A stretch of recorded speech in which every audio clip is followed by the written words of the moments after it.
ব্যাটারদের অবনতি, বোলিংয়ে উন্নতি করেছেন মারুফা নাহিদা।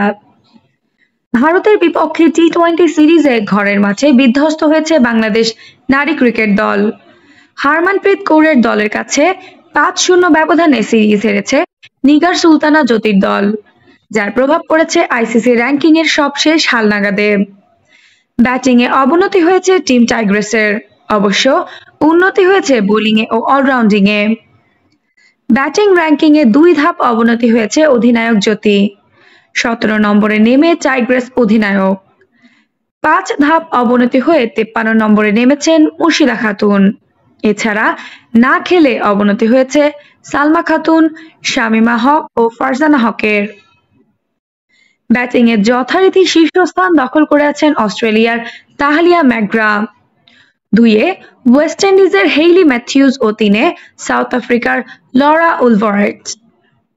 বোলিংয়ে সেরা ১০-এ আছেন রাবেয়া খান, অবস্থানের কোনো পরিবর্তন না হয়ে আছেন ৮-এ। ২ ধাপ উন্নতি করে ২৭ নম্বরে এসেছেন ডানহাতি পেসার মারুফ আক্তার। বাঁহাতি স্পিনার নাহিদা আক্তারও উন্নতি করেছেন ২ ধাপ, তার বর্তমান ৩১ নম্বরে এসেছেন তিনি। বড় লাভ দিয়েছেন সুলতানা খাতুন, ৫ ধাপ এগিয়ে তার অবস্থান ৮৪-তে।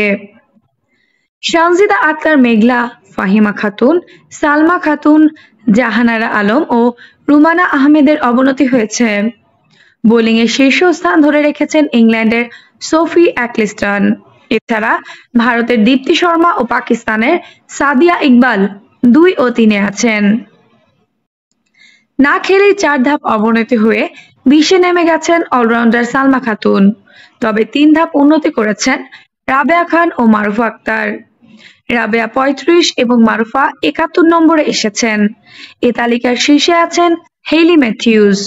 এছাড়া নিউজিল্যান্ডের অ্যামিলিয়া কের ও অস্ট্রেলিয়ার অ্যাশলে গার্ডনার ২ ও ৩-এ আছেন। আফসানা নওরিন, বাংলা স্পোর্টস।